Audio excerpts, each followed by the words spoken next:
Have we been abducted by aliens and taken to another world while we slept? Are we in bizarro world? What's going on? Welcome to the Sonic Boomers podcast. Once again, I'm Pete. And once again, I'm Maureen. And this story came up on Maureen's Facebook as a memory, and it prompted an animated discussion between the two of us, and we thought that we would share it with you. This is one that we really want you to comment on. We need to know if we're crazy or not. So here's the scene. We go into our local diner to grab a bite to eat. And as we sit there, going over the menu, a mom and dad come in with little Connor, and they sit a table away. Now, Connor is, what do you think, maybe 3-4 years old? Something like that, I think, yeah. And as kids that age will do, he tries to squirm out of his seat to run around the restaurant. Now, to their credit, Mommy and Daddy stop him and tell him that he can't do that. And I'm thinking, good for you, parents. Teach that little whippersnapper some manners. But now the drama begins.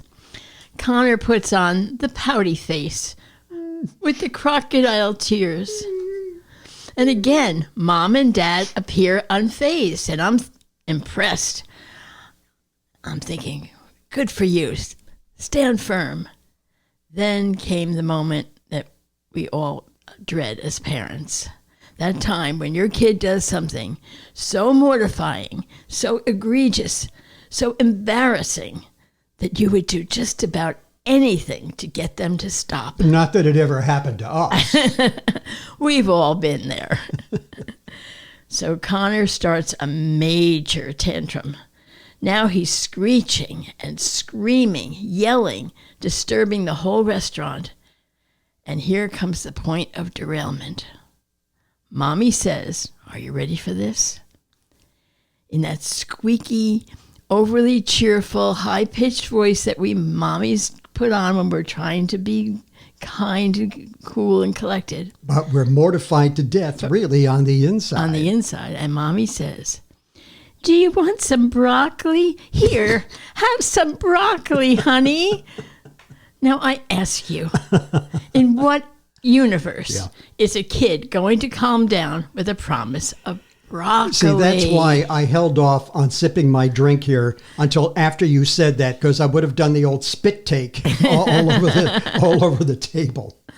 Now, I posted this story because, like I said, we said it came up as a memory. I put this on Facebook several years ago. And my normally intelligent Facebook friend community, I expected they would get a little bit of a laugh out of it and they would agree with me. But no, the comments I got made me wonder if I had been abducted by aliens in my sleep and taken to another planet, because it was nothing like what I expected. I got comments like, well, my kid loves broccoli. He calls it little trees. My kid won't eat meat. I give him broccoli and cauliflower in their lunchbox every day. He likes to dip it. My broccoli is my favorite vegetable, too. I could not believe these comments. They were missing my point entirely. I think it's great that your kid loves something healthy. Don't send us hate mail. Don't be mad at us.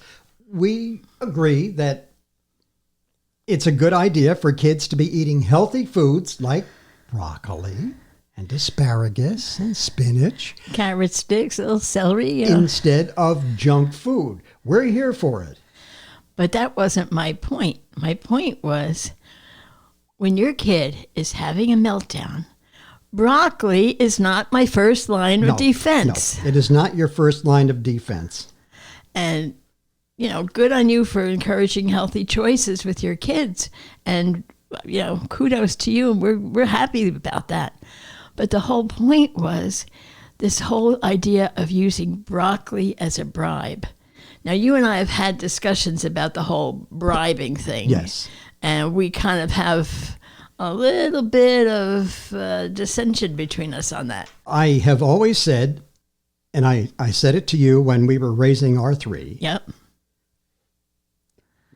tighten up the shot for this, because this is important. You don't negotiate with terrorists. You don't negotiate with terrorists. Kids are terrorists. I'm sorry. When they are young like that, they are terrorists, and you don't negotiate. I was in that same diner. Yes. And there was a kid standing at the register with his dad. Okay. And the kid was having a temper tantrum right at the register. And he's stomping and he's screaming and he's making a spectacle of himself. And the dad is like, what can I get you? What would you like, Nathan? What would you like would you like some candy? And I looked at the guy, and I know I shouldn't have done it. Okay, so save me the comments. I shouldn't have done it, but I looked at the guy and I said, you're screwed. Only I didn't say screwed. And he looks at me and he's like, what are you talking about? And I said, you don't negotiate with kids. If you are doing this now, when he's a little tyke, what are you going to do when they go into full terror mode at 15? And he told me to mind my effing business. and rightly so. Yeah. And rightly so. But, dude, I kind of want to know, how did it work out for you? Yeah, right? Wouldn't you like to fast forward in time? How did it work out for you? And see where that whole thing stands now? I'd really like to see that. Well, again, this was a restaurant that we went to a lot. This is a diner. Yes. So there was another incident there. Again, the same kind of a scenario where this family came in and they're sitting down and their little kid has some little Matchbox cars. And for whatever reason, he wings it, missing Pete by like inches. Inches. And not just like hitting him on the arm. It almost got Pete in the eye. Yeah. It could have been serious. I was a little upset. And you were mad, and rightly so. You can't foresee that the kid's going to do that and preempt it, but the fact that it happened and you were upset, and the parents were totally like nonplussed by it. They were like, you shouldn't be saying anything to my little darling. Because I said something to them like, get that kid under control. That was like the terrorism in reverse, I guess. I don't know. And when they were leaving the diner, they were outside, right, going down the sidewalk, and we had like a seat right by the window. Yeah. And the kid's father looked at me and flipped me the bird or something. Right. And I jumped up from the table and I'm like, I'm going to go out there and punch that SOB. And you're telling me like, Pete, sit down. So, are we nuts or not? I mean, like, we get it. We raised 3 kids and we didn't do it perfectly. We made mistakes. And, I used bribery when I had to. And, I bought many a He-Man figure for my son Sean for him to behave. And I've treated them to ice cream cones when they were good. And I'm guilty too.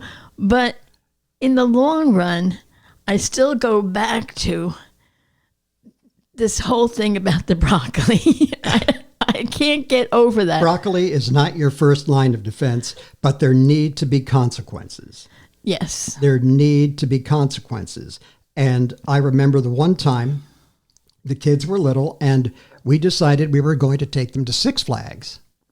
And they argued and fought and screaming at each other all the way down.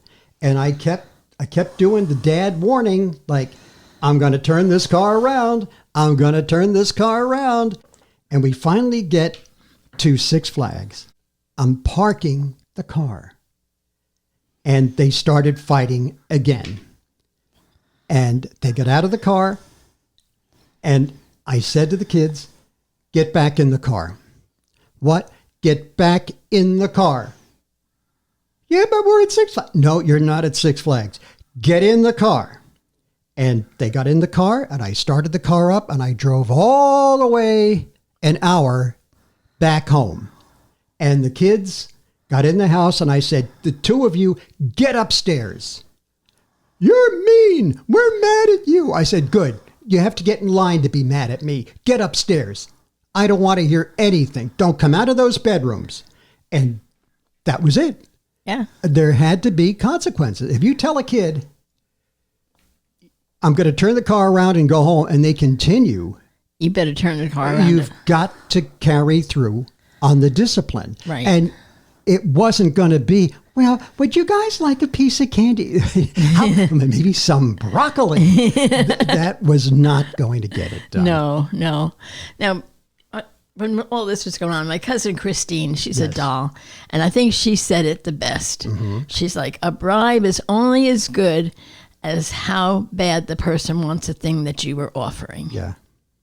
And I think that's really the crux of the matter is how badly do they want the thing that you are offering. Now, if broccoli is really going to ring their bell, okay, but I doubt it. No. I doubt it. So tell us what you think about Broccoli Gate in the comments below. And if you're not already subscribed to the Sonic Boomers, please give us a like and a subscribe, because that helps us to get better distribution of the show. And that's it. Another bite-sized episode for your dining and dancing pleasure. And until next week, I'm Pete. And I'm Maureen. Goodbye. God bless you. Thanks for watching, and thanks for listening.